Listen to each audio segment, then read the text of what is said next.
ఆయన్ని పూజించడానికి, గణపతించడానికి, ఆయన స్వరం వినడానికి దేవుడు ఇచ్చిన అవకాశాన్ని బట్టి దేవునికి వేలాది వేల స్తోత్రాలండి. చేరి వచ్చిన అందరికీ కూడా వందనాలు. మరి మనము ప్రార్థనతో ప్రారంభించుకుందామండి. ప్రేరేపించబడిన వాళ్ళు ఎవరైనా ప్రార్థన చేస్తారా? ప్రారంభ ప్రార్థన ఎస్టేర్ హెరాల్డ్ ఉంటే చేయండి, లేకుంటే ఎవరైనా ప్రయత్నం చేయండి మా. ఎవరు లేదంటే పేరు చెప్పేస్తాను నేను. షమీం చేయరా? చెయ్యి చెయ్యి చెయ్యి. ప్రారంభ ప్రార్థన చేయరా? ఓకే నాన్న. జోమ్లో చేరి వచ్చిన ప్రతి నామములో వందనాలు. ప్రార్థన చేసుకుందాము. మమ్మల్ని ఎంతగానో ప్రేమించి నేటి వరకు సజీవ లెక్కలు ఉంచిన మహాకరుడ మీకు వందనములు స్తోత్రం చెల్లించుకుంటున్నాం నాయన. ఎంతైనా మీరు నమ్మదగిన దేవుడు తండ్రి. మీ యొక్క ప్రేమ చేత ప్రభావ, మీ యొక్క వాత్సల్య చేత మమ్మల్ని ఇంకా కనికరిస్తూ కటాక్షిస్తూ ఈ లోకంలో జీవింపజేస్తున్నావు నాయన.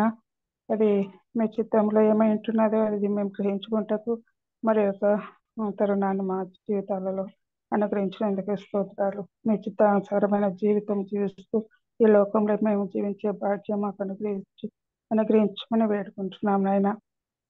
మరి ముఖ్యంగా ఈ యొక్క మధ్యాహ్న కాల సమయంలో ప్రభువా, మీ యొక్క స్వరాన్ని వినుటకు మరొక సమయాన్ని, తరుణాన్ని, యోగ్యతను దేవా చేరి వచ్చిన మమ్మల్ని అందరికీ అనుగ్రహించిన విధానం బట్టి మీకు స్తోత్రం చెల్లించుకుంటున్నాం నాయన. మా యొక్క పాపం బట్టి, మా యొక్క దోషం బట్టి ప్రభువా మమ్మల్ని శిక్షింపక దేవా మమ్మల్ని కరుణిస్తూ కటాక్షించిన విధానం బట్టి మీకు స్తోత్రం చెల్లించుకుంటున్నాం తండ్రి. మేము తండ్రి దేవా, మేము నిన్నటి వారమైంటుండగా ప్రభువా అటువంటి పరిస్థితుల్లో లేకుండా నేటి వారిగా చేసుకున్నందుకే మీకు స్తోత్రం. సజీవులమైన మిమ్మను స్థుతించుటకు, ఆరాధించుటకు, కీర్తించుటకు తండ్రి మా హృదయాలలో ప్రభువా దేవా మీరు చూపిన దేవా ధన్యకరమైన జీవితం బట్టి మీకు స్తోత్రం చెల్లించుకుంటున్నాం తండ్రి. హృదయపూర్వకంగా ప్రభావ మిమ్మల్ని ఆరాధించే కృప దేవా మాకు అన్ని దినము అనుగ్రహిస్తున్నందుకే స్తోత్రాలు చెల్లిస్తున్నాం నాయన. దేవా మీకు స్తోత్రములు. ఈ దినములో ప్రభువా ఈ యొక్క కూడికలో మేమందరం చేరి వచ్చి ఉంటుండగానైనా మీరు మీ యొక్క మెల్లనైన స్వరాన్ని మరి యొక్క సమయంలో మేము వింటాకు సహాయం చేయండి దేవా. వినగలి చెవిని, గ్రహించగల మనస్సును ప్రతి ఒక్కరికి మీరు అనుగ్రహించమని వేడుకుంటున్నాము దేవా. ప్రార్థించిన పాట పాడే సోదరులు కూడా మీ యొక్క ఆ పాట ద్వారా మేము హెచ్చరింపబడినట్లు సహాయం దయచేయండి. వాక్యం ద్వారా హెచ్చరింపబడినట్లు సహాయం దయచేయండి.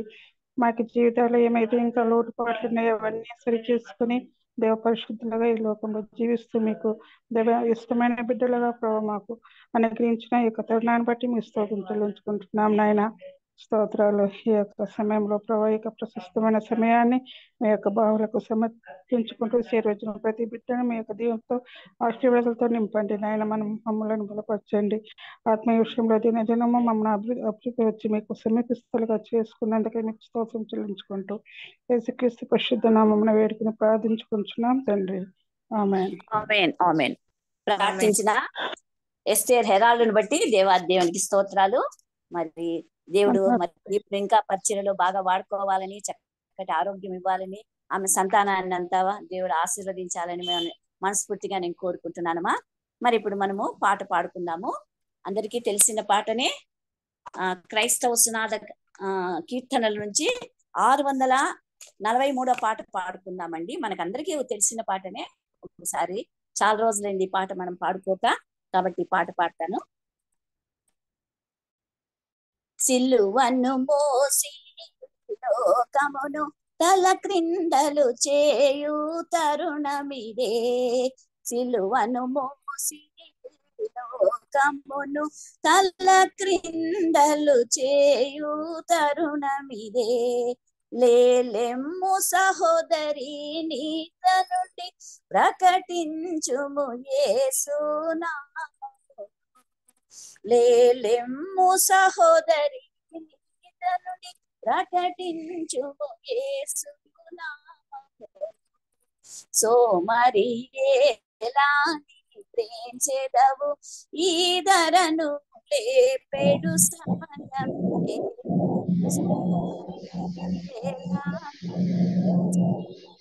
ఈ ధరను లేపెడు సమయమే.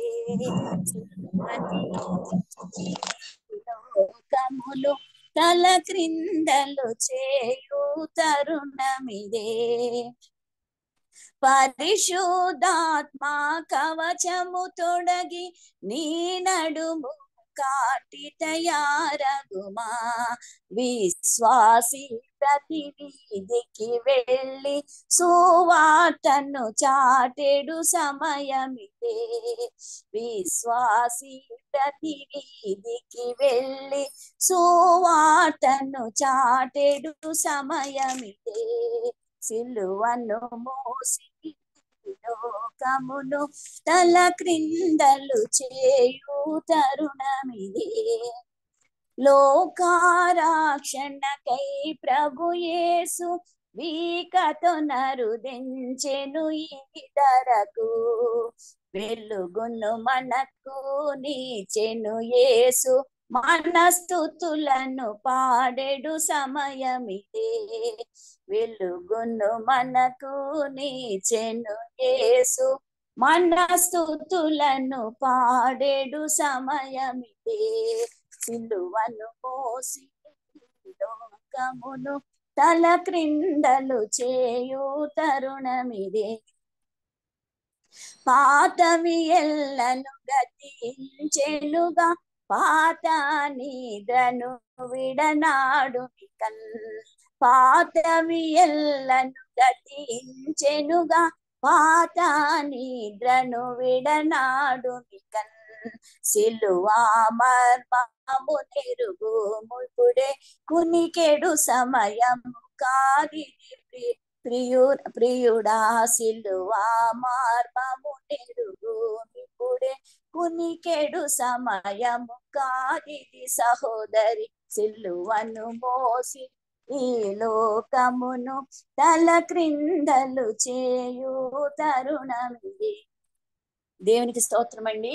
ఈ పాట మనం ప్రతిరోజు పాడుకుంటూ ఉండాలండి. ఇలాంటి పాటలు పాడుతుంటే మనలో ఉద్యోగం కలుగుతుంది అనమాట. దేవుడు మనకిచ్చిన రక్షణను మనతోనే ఉంచుకోకూడదు. మరి అందరికీ మనము ఆయన రక్షణ సువార్తను ప్రకటించాల్సిన సమయం మనకుంది.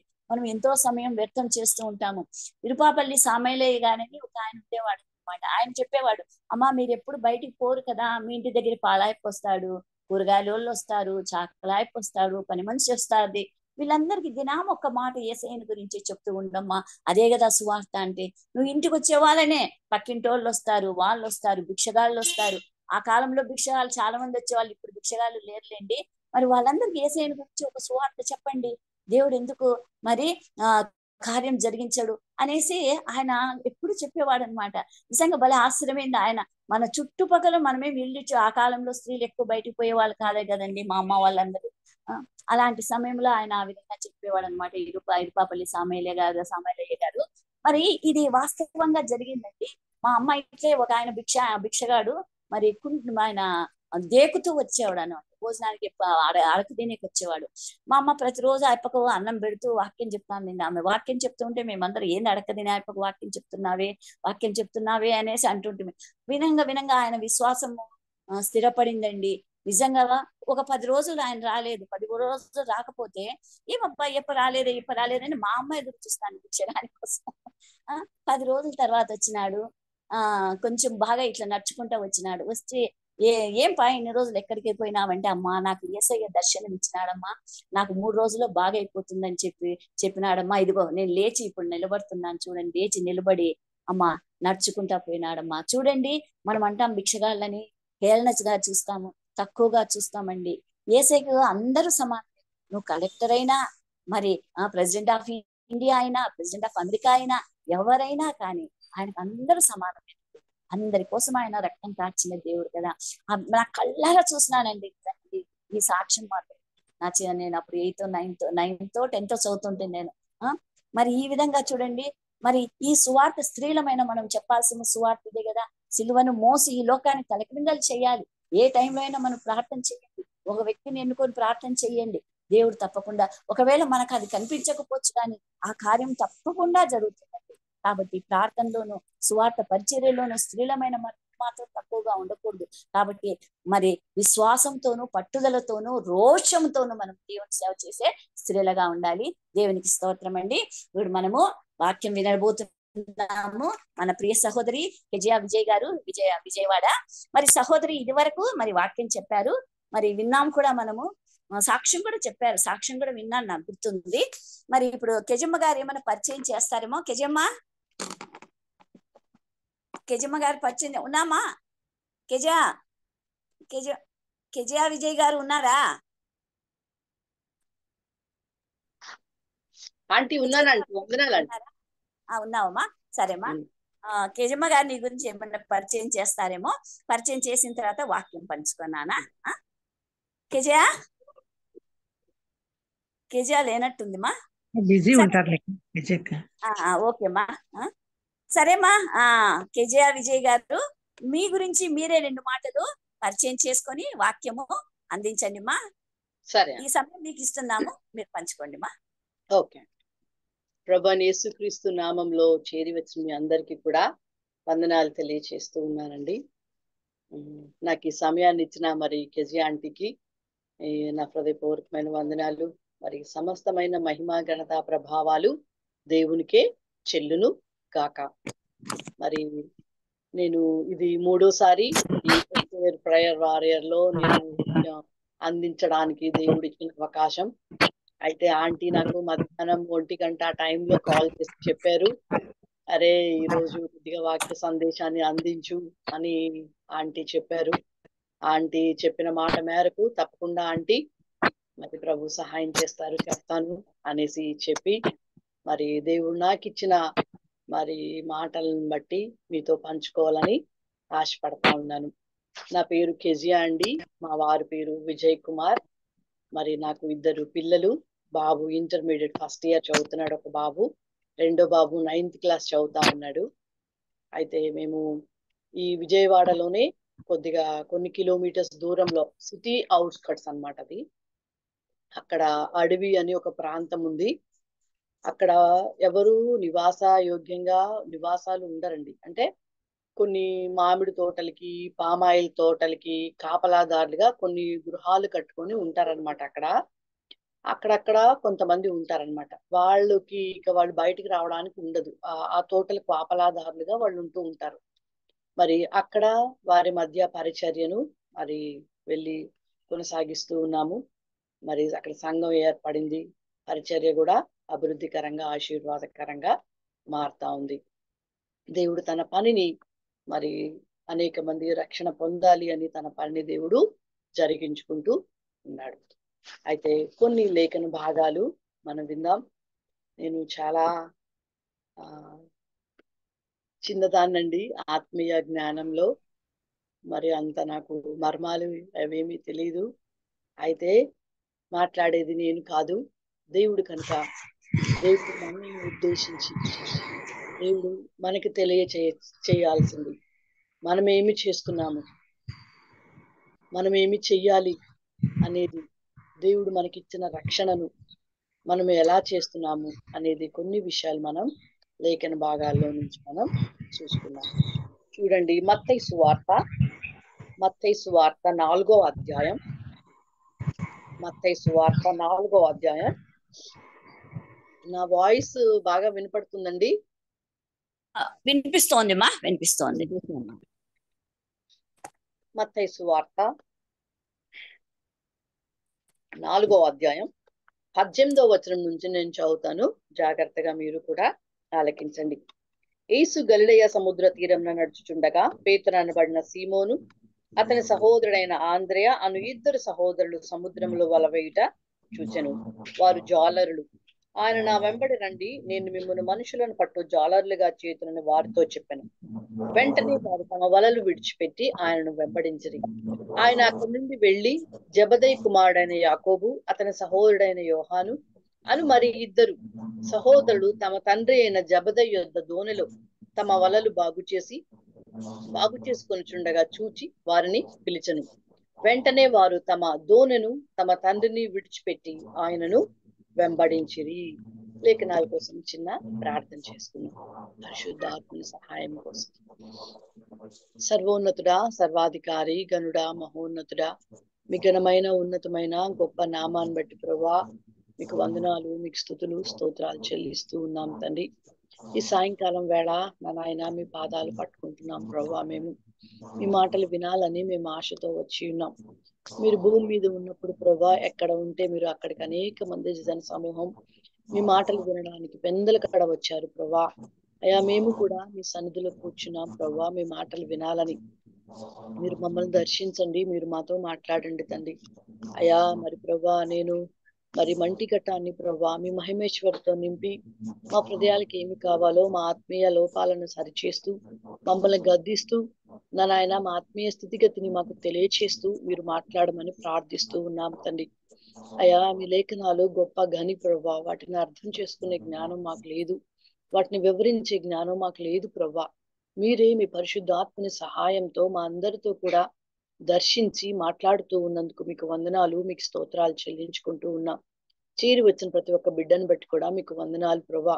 అందరూ కూడా శ్రద్ధగా నాయన మీ మాటలు ఎందు లక్ష్యం ఉంచి మేము వినగలిగినట్లు ప్రతి ఒక్కరిని కూడా మీ పరిశుద్ధాత్మని శక్తితో బంధించమని ప్రార్థిస్తున్నాం. నన్ను మీ సులువు చాటలు మరుగుపరిచి నా నాయన మీకు మీరుగా మా అందరితో కూడా మాట్లాడుతూ ఉన్నందుకు వందనాలు సమర్పించుకుంటూ మా ప్రియుడు మా రక్షకుడైన యేసయ్య నామంలో స్తుతిస్తూ ప్రార్థిస్తూ అడిగి వేడుకున్నాం తండ్రి. ఆమేన్.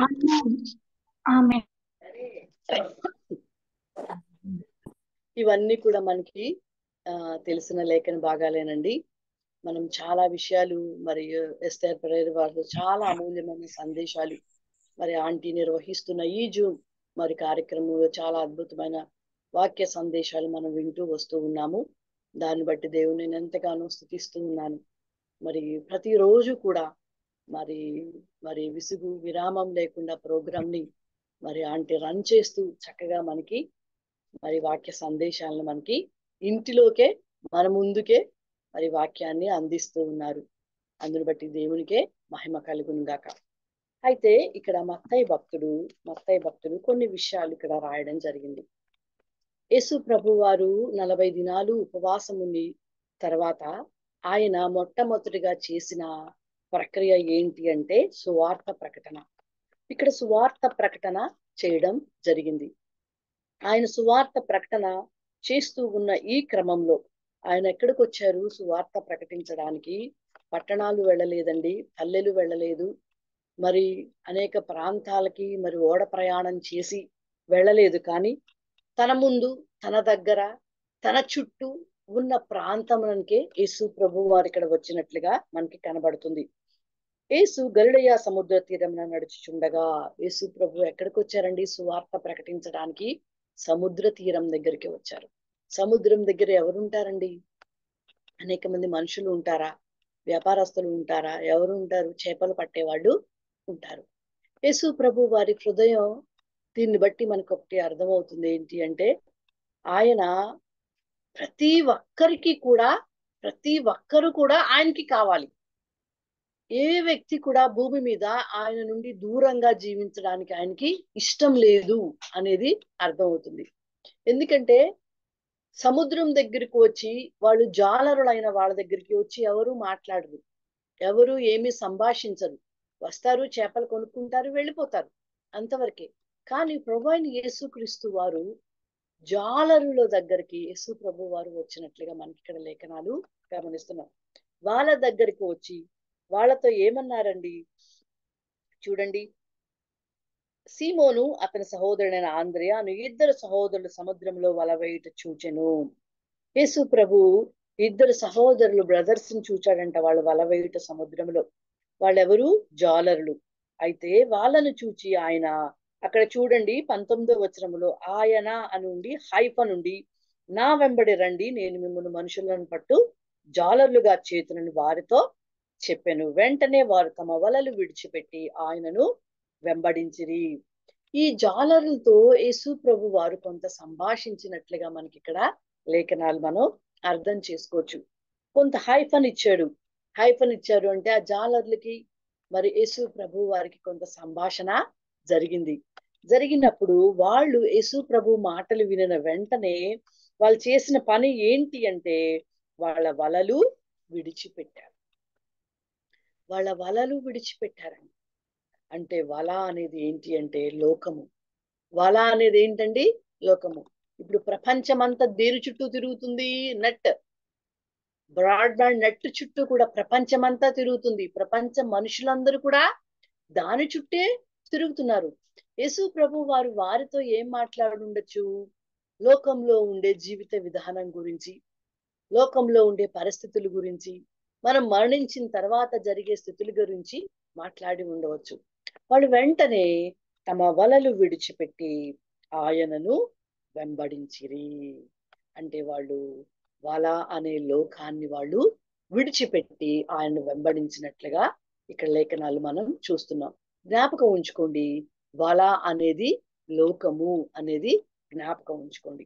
ఆ తర్వాత చూడండి 21వ వచనంలో, ఆయన అక్కడి నుండి వెళ్లి జెబెదయి కుమారుడైన యాకోబు, అతని సహోదరుడైన యోహాను అని మరి ఇద్దరు సహోదరులు తమ తండ్రి అయిన జెబెదయి నొద్ద దోణిలో తమ వలలు బాగు చేసుకొని చుండగా చూచి వారిని పిలిచెను. వీళ్ళెవరు? వలలు బాగు చేసుకునేవాళ్ళు. పాపం వాళ్ళు వలలన్నీ చిరిగిపోయినట్లున్నాయి, పాడైపోయినట్లున్నాయి. ఆ వలలు కూడా వాళ్ళు బాగు చేసుకుంటున్నారు. బాగు చేసుకుంటున్న వారిని చూచి పిలిచాడంటండి యేసు ప్రభు. వారిని పిలిచి వెంటనే వారు తమ దోణిను తమ తండ్రిని విడిచిపెట్టి ఆయనను వెంబడించిరి. వీళ్ళు కూడా దోణిని విడిచిపెట్టారంట, తండ్రిని విడిచిపెట్టారట. మరి వీళ్ళు కూడా ఆయనని వెంబడించటం జరిగింది. యేసు ప్రభు వారు ఉపవాస దిన అనంతరము కూడా చేసిన మొట్టమొదటి ప్రక్రియ సువార్త ప్రకటన.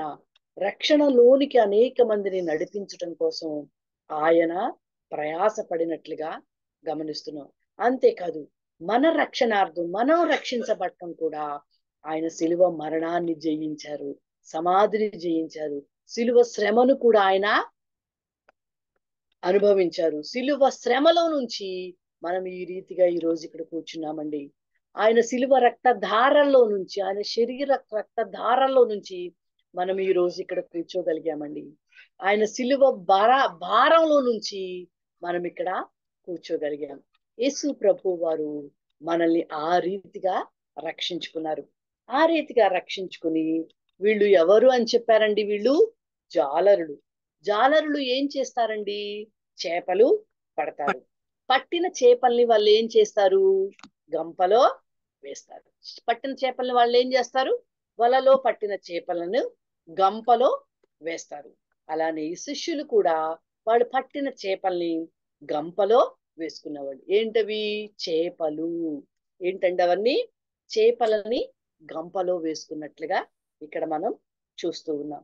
వాళ్ళు సమస్తాన్ని విడిచిపెట్టి ఆయనను వెంబడించారు. వాళ్ళు ఎవరు అంటే జాలరులు. జాలరులు అంటే ఏంటి అంటే వాళ్ళు చేపలు పట్టి చేపలను గంపలో వేసే జాలరులు. అయితే యేసు ప్రభు వారు ఏమన్నారంటే, మిమ్మల్ని గంపలో చేపలు వేసేవాళ్ళుగా, చేపలు పట్టేవాళ్ళుగా ఉంచను నేను, మిమ్మల్ని మనుషులను పట్టే జాలరులుగా నేను చేస్తాను. అయితే మనుషుల్ని పట్టుకుని వాళ్ళు ఎక్కడ ఉంచుతారు? అలా గంపలో వేస్తారా? మనుషులు గంపలో ఉంటారా? అయితే దేవుడు ఏం చేశాడు అంటే గంప అనే సంఘాన్ని మనకి ఇచ్చాడు. చేపలను పట్టి వాళ్ళు ఏం చేశారు? గంపలో వేశారు. మనుషులను పట్టే జాలరులుగా మిమ్మల్ని చేస్తున్నాను అని చెప్పి మనల్ని ఏం చేశారు అంటే గంప అనే సంఘంలో ఉంచాడు.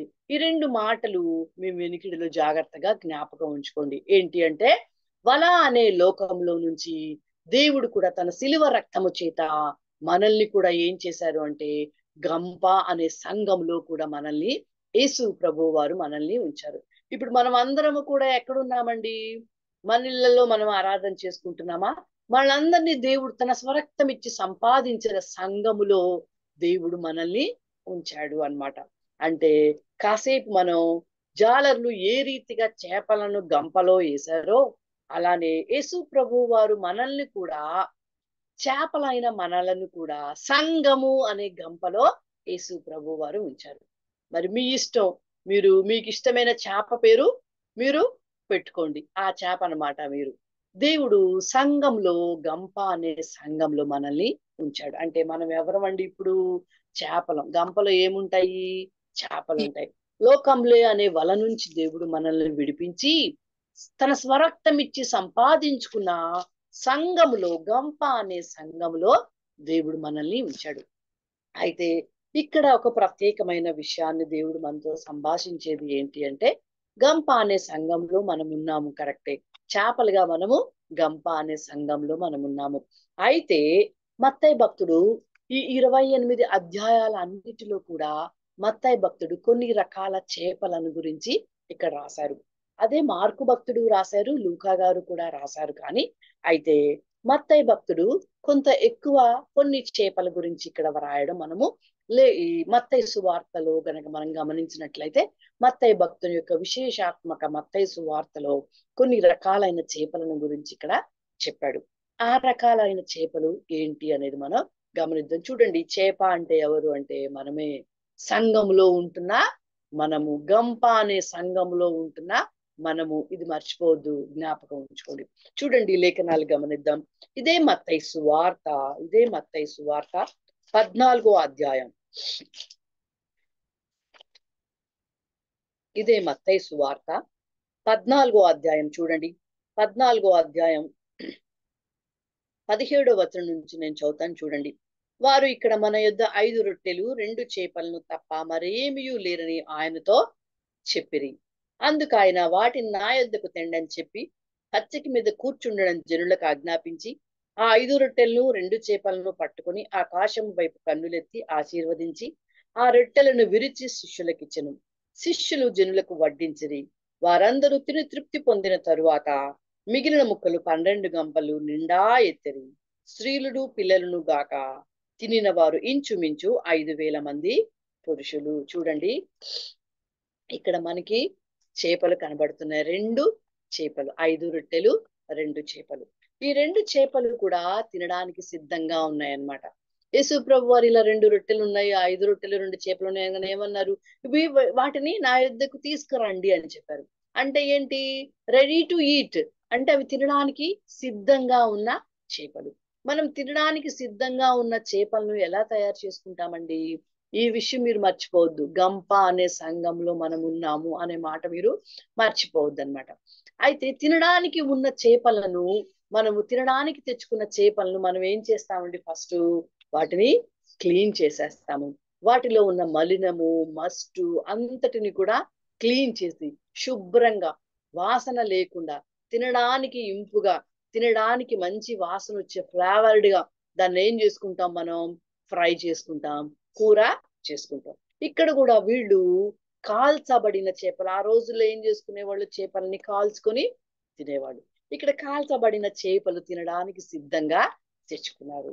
ప్రియమైన సంఘమా, ఈ మధ్యాహ్నం వేళ దేవుడు మనల్ని సంఘం, గంప అనే సంఘంలో ఉంచిన మనల్ని కూడా ఏం చేస్తూ ఉన్నాడంటే, తన స్వరక్తం ఇచ్చి సంపాదించిన సంఘంలో ఉంచిన మనల్ని వాక్యము చేత దేవుడు కూడా మనల్ని కాల్చుతున్నాడు. భక్తుడు ఏమంటాడు? దేవుని మాట అగ్ని వంటిది కాదా అని ఒక భక్తుడు ప్రశ్నిస్తాడు. అవును, దేవుని వాక్యము అగ్ని వంటిది అండి.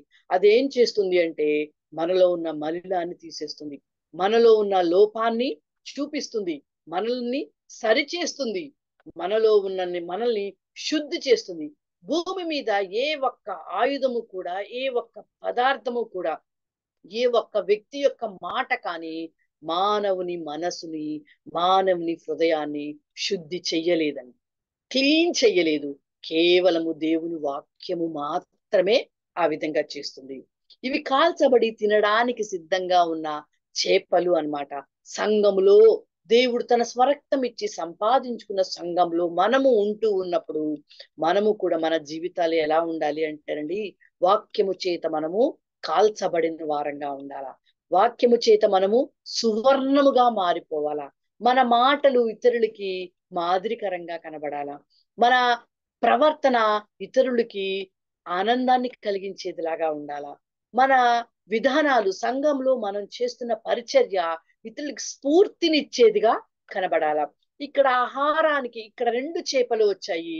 కాల్చబడిన చేపలు ఏమైనాయండి? దేవుని చేతిలోనికి రాగానే అవి అనేక మందికి ఆహారంగా మారిపోయాయి. ఏం చేపలండి ఇవి? ఆహారంగా మారిన చేపలు. సంఘంలో ఉంటున్న మనము, వాక్యము చేత అంటుకట్టబడుతూ ఉన్న మనము, వాక్యము చేత మనల్ని మనము సరి చేసుకుంటున్న మనము ఇతరులకి ఏ విధంగా మనం కనబడుతున్నామండి. ఎంతో వాక్యం, నీళ్ల కంటే మరి ఎక్కువగా వాక్యం నేటి దినాల్లో ప్రవహిస్తూ ఉంది. యూట్యూబ్ పెడితే వాక్యం, టీవీ పెడితే వాక్యం, ఫోన్స్ లో వాక్యం, సంఘాలలో వాక్యం, ఎంతో వాక్యం, ఎంతో వాక్యం మనకి ప్రవహిస్తూ ఉంది నీళ్లలాగా. ఆ వాక్యం వింటున్న మనము సంఘములో మనము ఏ విధంగా ఉంటున్నాము, సంఘములో మన కుటుంబాలకి గాని, మన సంఘ కుటుంబాలకి గాని, మన చుట్టుప్రక్కల వాళ్ళకి గాని మనం ఆహారంగా ఉపయోగపడుతూ ఉన్నామా అండి? అక్కడ ఇక కాల్చబడిన చేపలు ఏమైనాయండి? ఆహారంగా మారి. అంటే ఏంటి? ఒక ఆధ్యాత్మిక స్థితిని మనము వెలిగించే జీవితాలుగా మన జీవితాలు కనబడాలి. వాక్యముతో కాల్చబడిన మనము, వాక్యము చేత మలినాన్ని మస్టుని తీసేసుకున్న మనము, మన పాపరోత జీవితాన్ని విడిచిపెట్టేసిన మన జీవితాలు వాక్యము చేత అంటుకట్టబడినప్పుడు ఇతరులకి ఆహారంగా మారాలి. గుర్తుపెట్టుకోండి, ఒక ఉదాహరణ చెప్తాను. మన ఇంటిలో ఒక పిండి వంట చేసుకున్నప్పుడు అది మన ప్రక్కన వారికో మన బంధువులకో మనం పెట్టినప్పుడు అది చాలా రుచికరంగా ఉండి చాలా బాగుంది అనుకోండి, అందరూ వచ్చి అంటారు, ఇది ఎలా చేసావు చెప్పా, రెసిపీ ఎలా ఉంది, ఎలా ఎలా చేసావు రెసిపీ, అన్ని కూడా మనల్ని అడుగుతారు. అడిగి తెలుసుకుంటారు, వాళ్ళు చేస్తారు. చేసినప్పుడు మాకు పెట్టు అనేసేసి కూడా అని వాళ్ళు మనల్ని అడుగుతారు. ఎందుకని? ఆ యొక్క రుచి, ఆ రుచికరమైన పదార్థం కోసం వాళ్ళు మనల్ని అడుగుతున్నారు. అలానే నేటి నేటి సంఘాలలో మనం విశ్వాసులుగా చలామణి అవుతున్న మనం గంప అనే సంఘంలో ఒక కాల్చబడిన చేపగా దేవుడు మనల్ని ఉంచినప్పుడు, వాక్యముతో సరిచేస్తూ బ్రతుకుతూ ఉన్నప్పుడు మనము ఇతరులకి రుచికరంగా ఉంటున్నామా? ఇతరులకు తృప్తినిచ్చే జీవితాలుగా మన జీవితాలు ఉంటున్నాయా? ఇక్కడ తినిన తర్వాత చాలా మంది ఏమయ్యారంటండి, తృప్తి పొందిన తరువాత మన మాట ఇతరులకి తృప్తిని కలిగించాలి అండి. మన మాట ఇతరులకి ఆదరణ కలిగించాలి. మన మాట ఇతరుల్ని ఉజ్జీవింప చెయ్యాలి. మన మాట, మన ప్రార్థనా జీవితం ఇతరులు ప్రార్థనలో ప్రోత్సాహకరంగా మారాలి. ఎంతమందిని నువ్వు సంఘములో, గంప అనే సంఘములో నువ్వు అడుగు పెట్టిన దగ్గర నుంచి ఎంతమందిని ప్రార్థనా ప్రోత్సాహకులుగా నువ్వు చేయగలిగావు చెప్పండి. ఎంతమందిని మనం ప్రార్థనా ప్రోత్సాహకులుగా మనం చేయగలిగామండి? ఎంతమందిని మనం ప్రార్థించే ప్రార్థనా పరులుగా మనం మాదిరి కాగలిగామండి? ఇతరులని ప్రార్థనలోకి మనం నడిపించగలిగామండి? ఇతరుని వాక్యాన్ని విని సరిచేసుకునే జీవితాలుగా మనం నడిపించగలిగామా? అదే తృప్తి, అదే మన ఆధ్యాత్మిక జీవితానికి తృప్తి. దేవుని చేతిలో మనం ఉన్నప్పుడు మనము తృప్తికరంగా మనము, దేవుడు మనల్ని చూస్తూ ఉన్నప్పుడు, సంఘములో మనల్ని నాటినప్పుడు, దేవుడు మన జీవితాన్ని చూస్తూ ఉన్నప్పుడు మనము కూడా, దేవుడు కూడా మనం చూచి తృప్తి పడే జీవితాన్ని కలిగి ఉంటారు. తృప్తి పడాలి ఆయన కూడా. మన జీవితాన్ని ఈ ఈ క్షణంలో దేవుడు మనల్ని గమనిస్తూ ఉన్నప్పుడు ఆయనకి మనం తృప్తి కలిగించే వాళ్ళంగా కనబడుతున్నామండి.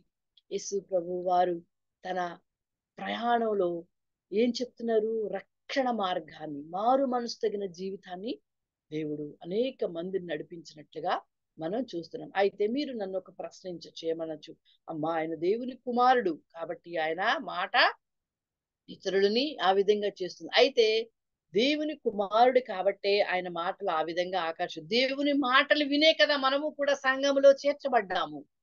ప్రభువైన యేసుక్రీస్తు వారు స్వయంగా విని మనం రాలేదు కదా. భక్తులు, సేవకులు చెప్పిన ఆ మాటలు, దేవుని మాటలు వినే కదా మనము కూడా సంఘంలో చేర్చబడ్డాము. అటువంటి ఆత్మస్వరూపులుగా మనము సంఘంలో ఉండాలి అండి. మనము ఎంతమందిని సంఘం అనే గంపలో మనం చేర్చబడిన తర్వాత ఎంతమందిని సంఘానికి మనం నడిపించగలిగాం? మన ఇరుగు పొరుగు వారిని, మన స్నేహితులు. ఆ రోజుల్లో పేతురు, యోహాన్లు ప్రసంగించినప్పుడు వన్ టైమే 3,000 మంది, వన్ టైమే 5,000 మంది రక్షణ పొందారు. యేసు ప్రభు శిష్యులు ఎక్కడ ఉంటే అక్కడ రక్షణ మార్గంలోనికి నడిపించబడ్డారు. దేవుని మాటలు, పాటలు పాడుతుంటేనే జైలు అధికారి రక్షణలోనికి వచ్చేసాడు కదా. మరి లుదియా దేవుని మాటలు విని తన ఇంటి వారందరినీ రక్షణలోనికి నడిపించుకోగలిగింది కదా. కాబట్టి మనము మన జీవితాలు ఏ విధంగా కట్టుకుంటున్నామండి? సంఘంలో ఒక్క ఆత్మనైనా, సంవత్సరానికి ఒక్క ఆత్మనైనా, ఒక గోల్ గా పెట్టుకుని మనం ఒక్క ఆత్మను నడిపించుకోగలగాలి. మనం ఆ విషయం ప్రార్థనలో మనము పోరాడాలి. ప్రభువా, నేను ఒక్క ఆత్మనైనా నేను రక్షించుకోవాలి ప్రభు, ఒక్క ఆత్మనైనా నేను దేవుని సన్నిధికి నడిపించుకోవాలి ప్రభువా, అట్టి భారాన్ని నాకు ఇవ్వండి. మన అవసరాల గురించి మనం ఏ విధంగా అడుగుతామో దేవుని భారం గురించి కూడా మనము ఆ విధంగానే మనము అడగాలి ప్రియులారా.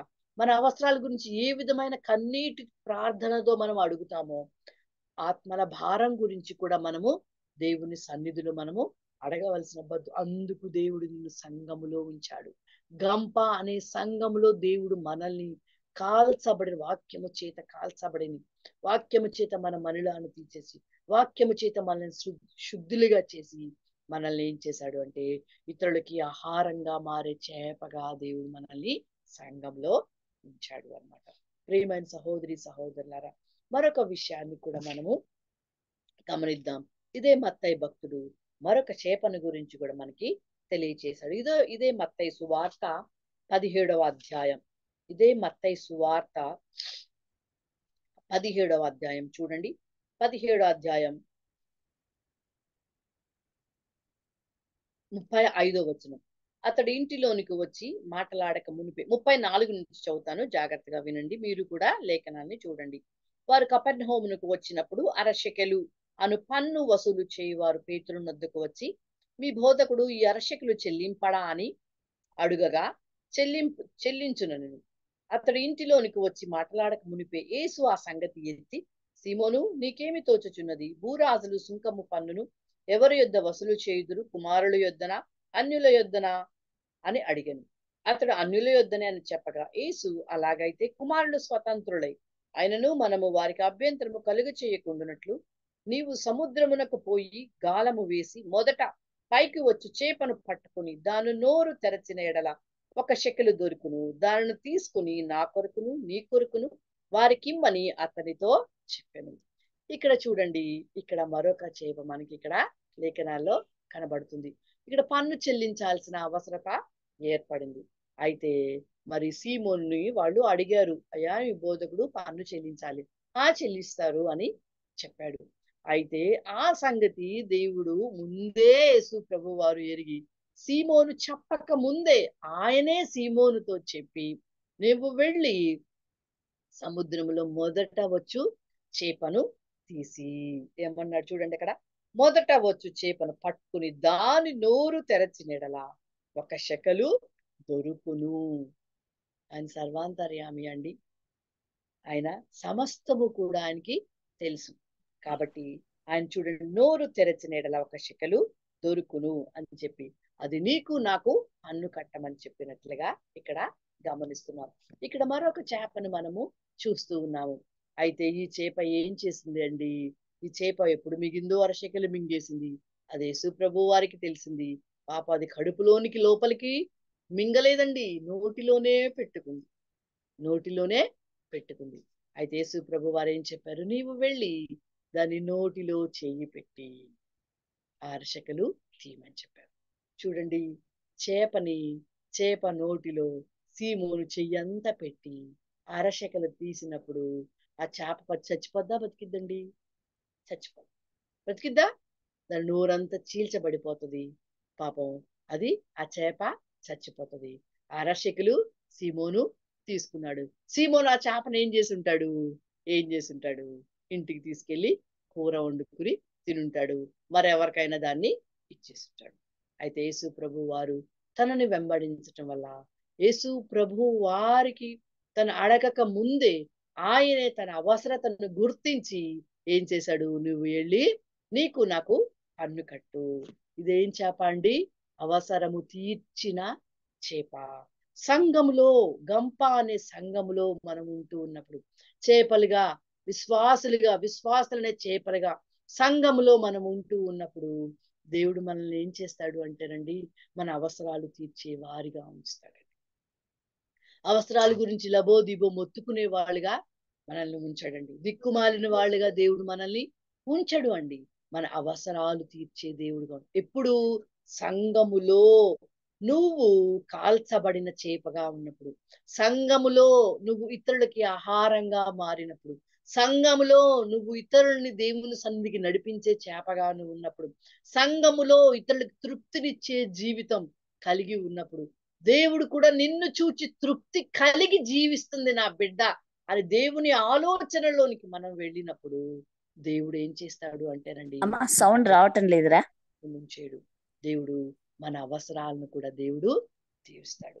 చూడండి, సౌండ్ బాగానే వస్తానమ్మా, సౌండ్ వినిపిస్తుంది. ఎంత మంచి ప్రేషియస్ ప్లేస్ లో దేవుడు సంఘంలో, గంప అనే సంఘంలో మనల్ని ఉంచాడు. చూడండి, తన స్వరక్తం ఇచ్చి సంపాదించిన సంఘంలో దేవుడు మనల్ని, ఇంకొకటి అండి, ఆషామాషగా ఎక్కడ పడితే అక్కడ, ఏ విధానాల్లో ఏ క్రమాల్లో కాకుండా ఒక మంచి క్రమబద్ధమైన, ఒక మంచి క్రమమైన సంఘంలో దేవుడు మనల్ని ఉంచాడు. నేను కొన్ని ప్లేసెస్ కి వెళ్తూ ఉన్నప్పుడు నన్ను కొన్ని ఉమెన్స్ మీటింగ్స్ కి హోస్ట్ గా కూడా పిలుస్తారనమాట. ఆ హోస్ట్ గా వెళ్ళినప్పుడు కొన్ని విషయాలు నేను మాట్లాడుతూ ఉన్నప్పుడు వాళ్ళు వెంటనే వాళ్ళు ఏమంటారు అంటే, నన్ను, అమ్మా నువ్వు బ్రదర్ అని సంఘం నుంచి వచ్చావా అని అడుగుతారు. ఏ సంఘం నుంచి వచ్చావమ్మా? ఏ సంఘం నుంచి నాటబడ్డావు? ఏ సంఘం నుంచి నువ్వు కట్టబడ్డావు? ఏ సంఘం నీది? నీ మాట చూస్తుంటే తెలిసిపోతుంది, నీ వాక్యాలు చూస్తుంటే అర్థమవుతుంది. వాక్యపు సువాసన, మన సంఘ సువాసన ఇతరులకి కనబడాలి అని. మన వాక్యంతో కాల్చబడినప్పుడు డెఫినెట్ గా మన సంఘ సువాసన ఇతరులకి కనబడుతుంది. ఎందుకంటే రేపు రాబోయే రెండవ రాకడలో మనం ఎత్తబడితే సంఘంతోనే.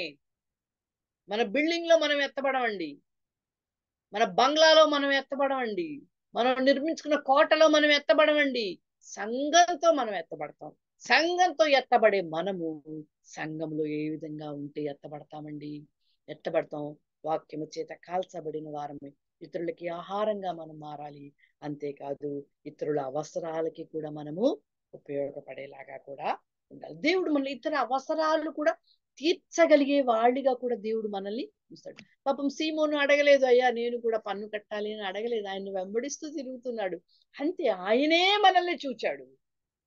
దేవునికి తృప్తి కలిగిన ఆధ్యాత్మిక జీవితం మనలో కనబడినప్పుడు అండి, దేవుడే మనల్ని దృష్టిస్తాడు. మన ఆధ్యాత్మిక జీవితం, మన ప్రార్థనా జీవితం, మన వాక్య ప్రకారం మనం జీవించే జీవితం దేవునికి తృప్తి కలిగిస్తుందా? దేవుడు మన జీవితాన్ని సంఘంలో చూస్తూ ఉన్నప్పుడు, పరిచర్య భారాన్ని కలిగి ఉందా లేదా అని దేవుడు మనల్ని చూస్తూ ఉన్నప్పుడు, సంఘంలో ఆత్మల భారం ఉందా లేదా అని మనం చూస్తూ ఉన్నప్పుడు, మనం దేవునికి ఎలా కనబడుతూ ఉన్నాం? అరే, మన అవసరాలను దేవుడు గుర్తించేలాగా కనబడుతూ ఉన్నామా? లేకుంటే కొన్ని రోజులు వెయిటింగ్ లిస్ట్ లో మనం పెట్టే వాళ్ళలాగా కనబడుతున్నాము? కొన్ని విషయాల్లో దేవుడు అండి మనల్ని వెయిటింగ్ లిస్ట్ లో పెడతాడు. ఎంత ప్రార్థన చేస్తున్నా, ఎంత పరిచర్యలో కొనసాగుతున్నా, ఎంత విధానంలో మనం ఉంటూ ఉన్నా కూడా అది మనకి సంతృప్తిని ఇస్తుంది. కానీ కొన్ని విషయాల్లో అది దేవునికి సంతృప్తిని ఉండదు. మన పరిచర్య కానీ, మన సేవ కానీ, మన ప్రార్థనా జీవితం, మన మాట, మన తత్వం, మన విధానం, మన ముఖ కవళికలు, అవి దేవునికి సంతృప్తిగా కలిగడు. మనం సంఘంలో నాటబడినప్పుడు, సంఘంలో మనం ఉంటున్నప్పుడు దేవుడు మన నకసిక పర్యంతరము కూడా పరీక్షించిన తర్వాతే మనకి పరలోక రాజ్యం అండి. అప్పుడే ఎత్తబడతాం మనం. కాబట్టి దినదినం, క్షణక్షణం వాక్యంతో మనము మరి కట్టుకునే వారిగా మన జీవితాలు కనబడాలి. సంఘంలో మనం ఈ రీతిగా ఉంటున్నప్పుడు ఎలా ఉంటామండి? దేవుడు మన అవసరాలు తీర్చే చేపగా మనము ఉంటాం. ఇతరుల అవసరాలకి కూడా దేవుడు మనల్ని ఉపయోగకారిగా కూడా చేస్తాడు. మన ఆధ్యాత్మిక జీవితాన్ని బట్టి, మన వాక్య ప్రమాణాలలో ఎదుగుతూ ఉన్న కొద్ది, ఎప్పుడు ఏది నేర్చుకున్నావో అదే క్రమంలో ఉండిపోయావా? నీ వాక్య ప్రమాణాలు పెరిగినయా లేదు? ఆ ప్రమాణాలలో మనము దినదినము ఎదుగుతా ఉండాలి అండి. గంప అనే సంఘంలో మనం ఉంటున్నప్పుడు మొట్టమొదటిగా మనం ఎలా ఉండాలండి? ఆయన స్వరక్తం ఇచ్చి సంపాదించిన సంఘంలో మనం ఉంటున్నప్పుడు ఇతరులకి ఆహారంగా మారాలి. అంతేకాదు ఇతరుల అవసరాలు తీర్చే విధంగా కూడా మనం ఉండాలి. మన అవసరాలు కూడా దేవుడు తీరుస్తాడు. ఆఖరిగా మరొక విషయాన్ని కూడా నేను చెప్పి దీంతో ఈ వాక్య లేఖన భాగాల్ని ముగిస్తాను. చూడండి, ఇదే మత్తయి సువార్త 12వ అధ్యాయం. ఇదే మత్తయి సువార్త 12వ అధ్యాయం 40వ వచనం చూడండి. యోన 3 రాత్రింబగళ్ళు తిమింగలము కడుపులో ఇలాగుండెను, అలాగు మనుష్య కుమారుడు 3 రాత్రింబగళ్ళు భూగర్భములో ఉండును. చూడండి, ఇక్కడ మరొకటి మనకి ఇక్కడ కనబడుతుంది. యోనా చేప కనబడతా ఉంది. యోనా చేప అందరికీ కూడా తెలిసిన విషయాలే. మన యోనా చేపను గురించి మనం ఏమీ వివరించక్కర్లేదు. ఇక్కడ యోనా 3 రాత్రింబగళ్ళు తిమింగము కడుపులో ఉన్నాడు. అలానే యేసు ప్రభు వారు కూడా 3 రాత్రింబగళ్ళు భూగర్భములో ఉన్నాడు. చూడండి, ఆయన జీవిత విధానం, యేసు ప్రభు యొక్క జీవిత విధానంలో పోలిక పరిశుద్ధాత్ముడు లేఖనాల్లో వ్రాయించగలిగాడు.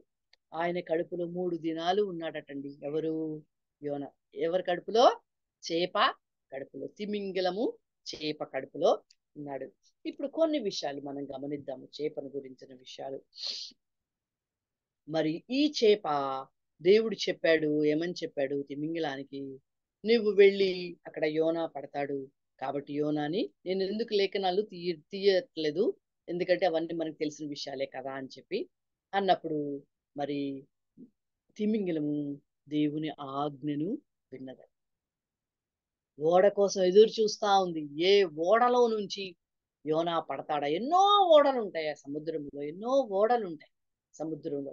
ఆ ఓడల చుట్టూ ఎక్కడ పడతాడా అని చెప్పేసి దేవుడు ఆజ్ఞ ఇచ్చిన మేరకండి అది ఎంత అలర్ట్ గా అది ఆ యొక్క ఓడ చుట్టూ కూడా ఏ వైపు పడతాడా, ఎటు నుంచి పడతాడా అని చుట్టూ కాచుకుని కాచుకుని కాచుకుని అది తిరుగుతా ఉందండి. ఎందుకు? యోనాని మృంగడానికి. యోనాని మృంగడానికి. యోనాని మింగాలి అంటే అది ఆహారం ఏమీ తినకుండా ఉండాలి. ఒకవేళ అది ఆహారం తింది అంటే యోనా తన కడుపులో పట్టడు. ఎందుకంటే తన ఆహారం తిమింగిలం స్టోర్ చేసుకుంటుంది తినడానికి. మరి యోనా ఎక్కడ పడతాడు? దేవుడిచ్చిన ఆజ్ఞకు తిమింగిలం ఏం చేసింది అంటే ఆహారం తినలేదండి. అది ఉపవాసం ఉంది. ఓడ మునిగిపోతూ తుఫాను వచ్చినప్పుడు ఓడలో సామాన్లు సరుకులు అన్ని కూడా కింద పడవేస్తా ఉన్నారు. గింజలన్నీ వస్తా ఉన్నాయి, గోధుమలు వస్తా ఉన్నాయి, ఎవలు వస్తూ ఉన్నాయి, రకరకాల తినుబండార వస్తువులు అన్ని పడేస్తూ ఉన్నారు. అయితే దాని ముందు నుంచి అన్ని వెళ్తూ ఉన్నాయి. సముద్రంలో అనేకమైన చేపలు వచ్చి ఆహారాన్ని తింటూ ఉన్నాయి. కానీ దేవుడు నియమించిన ఈ చేప, ఈ తిమింగలం మాత్రం ఒక్క గింజ కూడా ఆహారం తినలేదండి. ఎందుకని? తింటే యోనా లోపల పెట్టడు. దేవుని మాటను ఎంత జాగ్రత్తగా విందండి. దేవుని ఆజ్ఞకు ఎంత అది విధేయురాలయ్యింది. చూడండి, తను ఎన్ని దినాల నుంచో చెప్పిన దగ్గర నుంచి కూడా యోనాని మరి మింగడం కోసం ఆహారం తినకున్నది.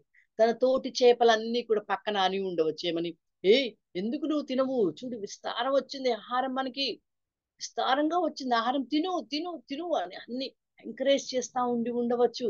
కానీ అది ఆహారానికి ఆశపడలేదండి. లోకం వైపు అది ఆశపడలేదండి. దేవుని ఆజ్ఞ వైపే చూసింది. ఆకలిని తట్టుకుంది. అంతేకాదు అవమానాలు కూడా అది భరించింది అని. ఎప్పుడు కూడా ప్రియ విశ్వాసి, సంఘంలో మనము దేవుని వాక్యం కోసం మనం బ్రతుకుతూ ఉన్నప్పుడు, దేవుని కోసమే మనం జీవిస్తూ ఉన్నప్పుడు మనకి ఎన్నో అవమానాలు కూడా వస్తాయండి. ఎన్నో అవమానాలు వస్తాయి, ఎన్నో ఎగతాళులు వస్తాయి మన మీదకి.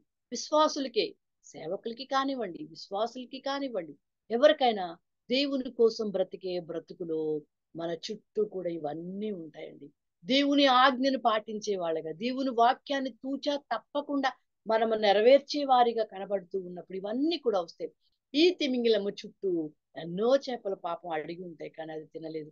అన్ని హేళన చేసి ఉంటాయి పాపం వాటిని, అయినా కూడా అది తినలేదండి. ఒక్క గింజ కూడా తినలేదు. ఎందుకు? దేవుని ఆజ్ఞ కోసము తను తినలేదు. ఆఖరికి యోనాని అది పడిపోయాడు. యోనాన్ని కాచుకుని యోనాని మింగివేసింది. మింగివేసిన తర్వాత యోనాని యోనాని ఆ రోజుల్లో మనుషులు చాలా ఎత్తరులు, బలవంతులు, వెడల్పైన మనుషులు, ఆ దినాల్లో మనుషులు. మరి అంతటి మనిషిని అది లోపల పెట్టుకుంది అంటే అది ఏ చేప అయి ఉండాలండి? స్త్రీ చేప. చేప గుడ్లు పెట్టే చేప అయి ఉండాల. స్త్రీ చేపకు సంబంధించింది అది ఉండాల. అందుకే అంత యోనాని అది లోపల పెట్టుకోగలిగింది. అయితే ప్రియమైన సంగమా, శ్రీలంగా మనము సంఘములో గంప అనే సంఘములో మనం ఉంటూ ఉన్నప్పుడు మన ప్రయాస దేవుని కోసమా? దేనికోసం మనం ప్రయాస పడుతూ ఉన్నాము? దేవుని ఆజ్ఞను పాటించడంలో కష్టపడుతున్నామా? దేవుని మాట వినడంలో అవమానాలు భరించగలుగుతున్నామా? అవే రుజువులు విశ్వాసకి అవే ముద్రలు. సంఘానికి వస్తూ, సహవాసానికి వస్తూ, సజావుగా వెళ్తూ, కానుకలు ఇస్తూ, హ్యాపీగా ఉంటూ, ప్రార్థన అవసరతలు చెప్పుకుంటూ, ప్రార్థన దీవెనలు సంఘం నుంచి పొందుకుంటూ హాయిగా మనం వెళుతూ ఉంటే మనం సంఘం అనే గంపలో తర్వాత ఎక్కడ తేల్చబడతామో ఆఖరిలో చూద్దాము. గమనించండి. అయితే గంప అనే సంఘంలో ఉన్న మనము ఆజ్ఞను పాటించే విధంగా ఉండాలి. ఆజ్ఞను మనం పాటించే విధంగా ఉండాలి. మరి యోనా లోపలికి వెళ్ళాడండి. యోనా లోపలికి వెళ్ళిన తర్వాత ఆకలి వేసుండదా తిమింగిలానికి? వేసుంటది. కానీ ఎంత ఆకలి వేసినా కూడా యోనా చెవుని కానీ, యోనా ముక్కుని కానీ, యోనా వేళ్ళని కానీ ఏది కూడా అది తినలేదండి. అరిగించుకో కూడా లేదు. ఇంకొక విషయం కూడా చెప్తాను. మనము ఆహారము తినడానికి ఆకలి వెయ్యాలి అంటే మనకి కొన్ని రసాయనాలు మనకి లోపల ఊరతాయండి. ఆ రసాయనాలు ఊరడాన్ని బట్టి మనకి ఆకలి వేస్తుంది. అలానే జంతువులకి కూడా ఆకలి వేసినప్పుడు దేవుడే వాటిని మన అవయవాల్లోంచి రసాయనాలు విడుదల చేసినప్పుడు మనకి ఎంజైమ్స్ అన్నమాట. అవి మనకి ఆకలిని పుట్టిస్తా ఉంటాయి. చిన్నపిల్లల్లో ఆకలి లేనప్పుడు ఎంజైమ్ డ్రాప్స్ ఇస్తా ఉంటారనమాట పిల్లలకి. అలా వాళ్ళకి అవి ఊరవు కొంతమంది పిల్లలు. అప్పుడు ఎంజైమ్ డ్రాప్స్ వేస్తే అవి మళ్ళా ఆ డ్రాప్స్ ఇదయ్యి డ్రాప్స్ పనిచేసి వాళ్ళు చక్కగా ఆహారాన్ని తింటారు. అలాగే శరీరంలో కొన్ని రసాయనాలు ఊరుతా ఉంటాయి ఆకలికి. మరి అతిమింగిలం చేపలో కూడా ఆ రసాయనాలు వదిలి ఉంటదండి. అయినా కూడా వాటిని లెక్క చేయలేదు అది. దానివల్ల దాని శరీరం ఎంతో డిస్టర్బ్ అయ్యి ఉంటది. అది సహించింది అండి తిమింగిలం. దేవుని ఆజ్ఞ కోసం అది సహించింది. దేవుని మాట కోసం సహించింది. ఆకలిని సహించింది, బాధను సహించింది. అంతేకాదు ప్రియమైన సంగమా, అది యోనాని మింగిన తరువాత అటు ఇటు కదిలిందనుకోండి, యోనా ప్రకటెముకలు టప టప టప టప ఇరిగిపోయి. చేప ఎలా కదులుద్ది? ఇలా కదులుద్ది. యోనా ఎటు కదిలితే అటు, ఎటు కదిలితే జాయింట్ యోనా లోపల వెముకలు విరిగిపోయి ఉండాలి. కానీ దేవుని ఆజ్ఞ కోసం అది కదలకుండా ఒకే చోట నిలబడి ఉందంట. ఎన్నో చేపలు దాన్ని దాటుకుంటూ, దాన్ని తన్నుకుంటూ, ఏంటి మొద్దుదనా, ఏంటి ఇలా ఉన్నావు, నీకు ఇదే పని, ఇంకా నీకు వేరే పని లేదా, 3 రోజుల నుంచి ఇలానే ఉన్నావు, కదలకుండా ఏంటి? మనము కూడా సంఘంలో సహవాసంలో ఎదుగుతూ ఉన్నప్పుడు ఏంటి ఏమికి ఇదే పని, రేయింబగళ్ళు ఇంక ప్రార్థనలే. ఏ ప్రార్థన మానదు, ఏ సహవాసము మానదు, ఏ గృహ కూడిక మానదు, ఏ విజిటింగ్ మానదు, ఏ కాటేజ్ మీటింగ్, ఏ సువార్త కూడిక మానదు అని మన మీదకి వస్తూ ఉంటాయండి. రావాలి. అదే విశ్వాసిలో, సంఘములో దేవునికి ఉపయోగపడే చేపలో అవి ఉంటేనే అవి వస్తాయి. మన మీదకి ఏమీ రావట్లా, ఎవరు ఏమీ అంటల్లా, వందనాలు ఒకటే పెట్టేసి వెళ్ళిపోతున్నారు మనకి. అంటే మనం ఏ స్థితిలో ఉన్నామండి? సంఘం అనే గంపలో ఏ స్థితిలో ఉన్నాం? అక్కడ ఉన్నాం. దేవుని దృష్టిలో మనము లేమని అర్థం. ఈ చేప దేవుని ఆజ్ఞను విన్నది. ఆజ్ఞ విన్న చేప అండి ఇది. పాపం కదలలేదు. అలానే 3 దినాలు కూడా యోనా వెముకలు ఎక్కడ విరిగిపోతాయో, యోనా మోకాళ్ళు ఎక్కడ విరిగిపోతాయో, యోనా మెడ ఎక్కడ విరిగిపోతుందో అలానే. అంతేకాదు ప్రేమైన సంగమా, యోనా చేసే ప్రార్థనను అది చాలా జాగ్రత్తగా ఆలకించింది. యోనా ప్రార్థన మనకు అందరికీ తెలుసు. అగాధ కూపంలో నుంచి నేను ప్రార్థిస్తున్నాడు. దానికి ఇంక చెప్పడానికి వివరణ లేదు. ఒక్క మాట చాలు ఆయన స్థితిని గురించి మనం చెప్పుకోవాలి అంటే. యోనా స్థితి తనకు అర్థమైపోయింది, తన పరిస్థితి అర్థమైపోయింది. యోనా, అయ్యా నేను నీ మాట వినకుండా ఇలా ఉన్నానయ్యా, వెళ్ళి అక్కడ రక్షణకి నేను కారకులు కాలేకపోయాను, అక్కడికి వెళ్ళి 1,20,000 మంది ఉన్న జనాభాకి దేవుని మాటలు చెప్పలేకపోయా నేను. అవన్నీ కూడా అది గ్రహించుకోగలిగింది. అయ్యో, యోనా రక్షణ సువార్తను ప్రకటించడానికి వెళుతూ ఉన్నాడు కాబట్టి నేను గనక కదిలాననుకో, యోనా అక్కడికి వెళ్ళి రక్షణ సువార్తను బోధించలేడు. అక్కడున్న నినివే పట్టణ ప్రజలు నాశనం అయిపోతారు. కాబట్టి నేను కదలను. దేవా, నీ ఆజ్ఞకు నేను లోబడి ఉంటానయ్యా. నువ్వు నన్ను నియమించుకున్నావు, నువ్వు నన్ను ఏర్పాటు చేసుకున్నావు. అక్కడ ఒక మాట ఉంటుందండి, గొప్ప మత్స్యమును ఆయన నియమించి, అంటే నియమించింది, అపాయింట్. అపాయింట్ చేసుకున్నాడు దేవుడు దాన్ని. తను ఎన్నికలోకి తీసుకున్నాడు, దాన్ని సెలెక్ట్ చేసుకున్నాడు దేవుడు. ఎన్ని తిమింగలాలు లేవు సముద్రంలో, నియమించుకున్నాడు దేవుడు. నిన్ను నన్ను కూడా సంఘములో నియమించుకున్నాడు అండి. ఏ ఆజ్ఞలను మనం పాటిస్తాం? నిన్న ఏదైనా ఆజ్ఞను మనం పాటించగలిగామా? దేవుని ఆజ్ఞను మొన్న ఏమైనా పాటించగలిగామా? పోయిన వారం అంతటిలో దేవుని ఆజ్ఞని ఏదైనా పాటించగలిగామా? దినదినము మన జ్ఞాపకాల్లో వాక్యపు నీడలు కనబడాలి. ఈ వాక్యాన్ని మనం అనుసరించానా? ఈ వాక్యాన్ని నేను చెప్పానా? కోపం వచ్చేస్తా ఉంటుంది. ఏమంటాడు? కోపము దేవుని నీతిని నెరవేర్చదు. ఆ వాక్యం మన జ్ఞాపకం రావాలా? నువ్వు దేవుని ఆత్మ సమృద్ధిలో నువ్వు జీవించగలిగితే వెంటనే లేఖనం నీకు జ్ఞాపకం చేస్తాడు. అది ఆజ్ఞను విన్నది కాబట్టి, దేవుడు నియమించుకున్నాడు కాబట్టి, తన ప్రార్థన, యోనా చేసే ప్రార్థనను ఆలకించింది కాబట్టి, నినివే మహాపట్టణ ప్రజలు నాశనము కాకూడదని వారి రక్షణకు ఈ చేప కూడా కారణం. ఈ చేప కూడా కారణమైంది. మనము రక్షణ పొందవలసిన వారి కొరకు మన కారకం ఎంత ఉపయోగపడుతుందండి. మన ప్రార్థన ఎంత ఉందండి? మన ప్రార్థన నిల్వ ఎంత? ఒకసారి గమనించుకోండి. మనకిచ్చిన 24 గంటలు మనము చేసే ప్రార్థనలో మన అవసరాలకి మన ప్రార్థన నిల్వ ఎంత ఉంటుంది? మన పిల్లల కోసం ఎంత ఉంటుంది? రక్షణ కోసం ఎంత ఉంటుంది? మన సంఘ కుటుంబాల్లో రక్షణ కోసం ఎంత ప్రార్థన చేస్తాం? ఏ కుటుంబంలో ఎంతమంది రక్షణ పొందలేదు అని వాళ్ళ కోసం మనం ప్రార్థన చేయగలుగుతున్నామా? ప్రతిదినం కూడా చేయగలుగుతున్నామా? ఎంత మన ప్రార్థన నిల్వ? పరలోక రాజ్యంలో మన నిల్వలు గనక దేవుడు పక్కన పెట్టినప్పుడు ఒక్కొక్క నెల అవసరాలకు ఒక పాత్ర, పిల్లల ఎడ్యుకేషన్కి ఒక పాత్ర, పిల్లల ఉద్యోగాలకు ఒక పాత్ర, వివాహాలకు ఒక పాత్ర, రక్షణ పాత్ర, ఆత్మల భారం కలిగిన రక్షణ పాత్ర, ఆత్మల కోసం ఎంత వెంపర్లాడామనేది ఏది నిండిపోద్దండి? ఏది నిండిపోద్ది? ఎంత మన ప్రార్థన నిల్వ? నిన్న మనము ఆత్మల రక్షణార్థం కోసం మనం చేసిన ప్రార్థన నిల్వ ఎంత? ఈ ఆజ్ఞ విన్న చేప యోనా యొక్క మనోభిష్టాన్ని అది గ్రహించగలిగిందండి. దేవుని యొక్క ఆలోచనలు కూడా అది గ్రహించగలిగింది. యోనాని ఎందుకు దేవుడు ఇంత భద్రంగా నాలో ఉంచాడు అంటే, నినివే పట్టణ రక్షణకు కారకంగా. అయితే సంఘంలో దేవుడు మనల్ని ఎందుకు ఉంచాడండి? దేవుని ఆజ్ఞను వినే చేపగా మనం ఉండాలి అని సంఘం అనే గంపలో దేవుడు మనల్ని ఉంచాడు. మన దేవుని ఆజ్ఞలు పాటిస్తున్నాము. అమ్మ, ఆజ్ఞలు అంటే అంతా పాత నిబంధన కదా. కొత్త నిబంధనలో ఆజ్ఞలు ఏంటి? యేసు ప్రభు నోట నుంచి వచ్చే ప్రతి మాట ఆజ్ఞనే. అది మనకి అపోస్తలుడు పౌలు పత్రికల్లో చెప్పిన ప్రతి మాట మనకి ఆజ్ఞనే. ఏం చేస్తున్నాం మనం? యేసు ప్రభు వారు ఎక్కువగా భూమి మీద ఉన్న దినాల్లో ఎక్కువ సార్లు ఉపయోగించిన మాట ఏదో చెప్పగలరా? విసుగక ప్రార్థించుడి, మెలకుగా ఉండి ప్రార్థన చేయుడి, ఎడతెగక ప్రార్థన చేయుడి. ప్రార్థన గురించి యేసు ప్రభు వారు అనేక సార్లు మనకి బోధించారు. ఎందుకని? నిద్రపోతులు మనం ప్రార్థన చేయలేనటువంటి వాళ్ళం. ఎందుకని? ప్రార్థన ఒక్కటే పరలోక రాజ్యంలో నిల్వ కనబడేది, వాక్యం కనబడదు. మనం ఎంత వాక్యం చెప్పేవో నిల్వ ఉండదు పాత్రలో. ఎంత ప్రసంగించామో ఆ నిల్వలు కనబడవండి.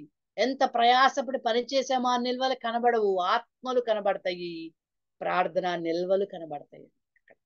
వాటి కోసం మనము ప్రయాసపడాలి. సంఘంలో ఉంచింది దేవుడు మనల్ని. అందుకు ఒక గంప అనే సంఘంలో దేవుడు మనల్ని ఉంచినప్పుడు, చేపలుగా మనల్ని ఉంచినప్పుడు, మనము ఆజ్ఞ వినే చేపలుగా మనము దేవుని సన్నిధిలో మనం కనబడాలండి. అయితే సంఘంలో మనం ఆహారంగా, సంఘంలో దేవుని అవసరాలు దేవుడు మనం తీర్చే చేపగా, అంతేకాదు దేవుని ఆజ్ఞను వినే చేపగా మనం ఉంటూ ఉన్నప్పుడు, అయితే మనం అంతా ఎక్కడ ఉంటాం? సంఘంలో ఉన్న తర్వాత మనం ఎక్కడ ఉంటామో ఆఖరి వచనం చూసేసుకుని మనం వెళ్ళిపోదాం. చూడండి, ఇదే మత్తయి సువార్త 13వ అధ్యాయం. ఇదే మత్తయి సువార్త 13వ అధ్యాయం 47వ వచనం చూడండి. మరియు పరలోక రాజ్యము సముద్రములో వేయబడి నానా విధములైన చేపలు పట్టిన వలను పోలియున్నది. అందరు తీయండి. మత్తయి సువార్త 13వ అధ్యాయం 47వ వచనం. మరియు పరలోక రాజ్యము సముద్రంలో వేయబడి నానా విధములైన చేపలను పట్టిన వలను పోలియున్నది. అది నిండినప్పుడు దానిని దరికి లాగి కూర్చుండి మంచి వాటిని గంపలో చేర్చి చెడ్డ వాటిని బయట పారవేయుదురు. అలాగే యుగ సమాప్తి యందు జరుగును. దేవదూతలు వచ్చి నీతి మంతుల్లో నుండి దుష్టుల్ని వేరుపరిచి వీరిని అగ్నిగుండములో పడవేయుదురు. అక్కడ ఏడ్పును పండ్లు కొరుకుటయు ఉండును. ఈ వచనాలు ఎవరికండి? సంఘంలో ఉన్న మనకే. సంఘం అనే గంపలో చేపలుగా దేవుడు మనల్ని చేర్చాడు కదా. మనుషులు చేపలు పట్టే జాలరులను మనుషులు పట్టే జాలర్లుగా దేవుడు చేసి సంఘంలో వాళ్ళని తీసుకొచ్చి మనల్ని కూడా ఆయన రక్తం ఇచ్చి సంపాదించే సంఘంలో మనం ఉంచాడు కదా. ఎందుకు మనల్ని ఉంచాడు? పరలోక రాజ్యం మనల్ని తీసుకువెళ్ళడానికి. అయితే పరలోక రాజ్యాన్ని తీసుకువెళ్ళాలి అంటే మనము ఎలా ఉండాలండి? చూడండి ఎలా ఉన్నాం. చూడండి, పరలోక రాజ్యం సముద్రంలో వేయబడిన నానా విధములైన చేపలు పట్టిన వలను పోలియున్నది. అది నిండినప్పుడు దాన్ని దరికి లాగి కూర్చుండి మంచి వాటిని గంపలో చేర్చి. మంచి వాటిని ఎక్కడ చేర్చారంటండి? గంపలో చేర్చారు. మనం ఏం చెప్పుకున్నాం? గంప అనే సంఘంలో దేవుడు మనల్ని ఉంచాడు. మంచి వాటిని గంప అనే సంఘంలో మనం ఉన్నప్పుడు తర్వాత ఏం జరిగిందంటే చూడండి, చెడ్డ వాటిని బయట పారవేయు. సంఘం అనే గంపలో మనం ఉన్నప్పుడు సరైన కోణంలో, సరైన క్రమంలో, సరైన వాక్య ప్రమాణాల్లో మనం ఎదగకుండా లేనప్పుడు మనం ఏం చేస్తాం? బయట పారవేయబడతాం. గంప అనే సంఘంలో నుంచి బయట పారవేయడం. అలాగే యుగ సమాప్తి యందు జరుగును. దేవదూతలు వచ్చి నీతిమంతుల్లో నుండి దుష్టుల్ని వేరుపరచి, మనల్ని దుష్టుల్ని వేరుపరచి వీరిని అగ్నిగుండంలో పడవేయుదురు. అక్కడ ఏడ్పును పండ్లు కొరుకుటయు ఉండయి. ప్రియమైన సంగమా, ఇప్పుడు ఏ గంపలో ఉన్నాం మనం? మంచి చేపల గంపలో ఉన్నామా? పరలోక రాజ్యం చేరే గంపలో ఉన్నామా? పరలోక రాజ్యం చేరే కోణంలో మనం ఉన్నామా? ఆ ప్రమాణాల్లో మనం ఉన్నామా? యుగ సమాప్తికి మనం చాలా దగ్గర దినాల్లో మనం ఉన్నామండి. యుగ సమాప్తి దినాల్లోనే మనం ఉన్నాము. మన బ్రతుకు ఎలా ఉంటుంది? సంఘంలో ఏ ఆత్మల కోసం మనం ప్రయాసపడుతున్నాం? ఎన్ని ఆత్మల్ని సంఘంలోనికి మనము నడిపించగలిగాము? మనం సరైన వారిగా మనం ఉంటూ ఉన్నప్పుడు సంఘంలో, అప్పుడు మనం కూడా ఏమో మంచి వాటి అయిన గంపలో మనము చేర్చబడతాము. అప్పుడు దేవుడు మనల్ని తనతో పాటు కూర్చుండ ప్రభు అయిన యేసుక్రీస్తు వారు అందుకోసం మనం ఈ లోకానికి వచ్చి మనల్ని సంఘములో తనతో పాటు కూర్చుండబెట్టడానికి ఉంచాడు అండి. ఇప్పుడు దేవుడు మనతో ఏం మాట్లాడు? గంప అనే సంఘంలో, వల అనే లోకంలో నుంచి గంప అనే సంఘంలో చేర్చబడిన మనము ఎలా ఉండాలి? ఆహారంగా మారిన చేపలాగా, అవసరాలు తీర్చే చేపలాగా, ఆజ్ఞలు విన్న చేపలాగా మనం కనబడినప్పుడు అప్పుడు మనల్ని నీతిమంతుల దృష్టిలో వేసి మంచి చేపల గంపలో వేసి ఆయనతో పాటు ఆయన మనల్ని కూర్చుండా పెడతాడు. దేవుడి కొన్ని లేఖన భాగాలు మన వినికిడిలో దీవించును కాక. అందరికీ కూడా వందనాలండి. సమయానికి ఆంటీకి, సంఘానికి కూడా నా హృదయపూర్వకమైన వందనాలు తెలియజేస్తున్నాను.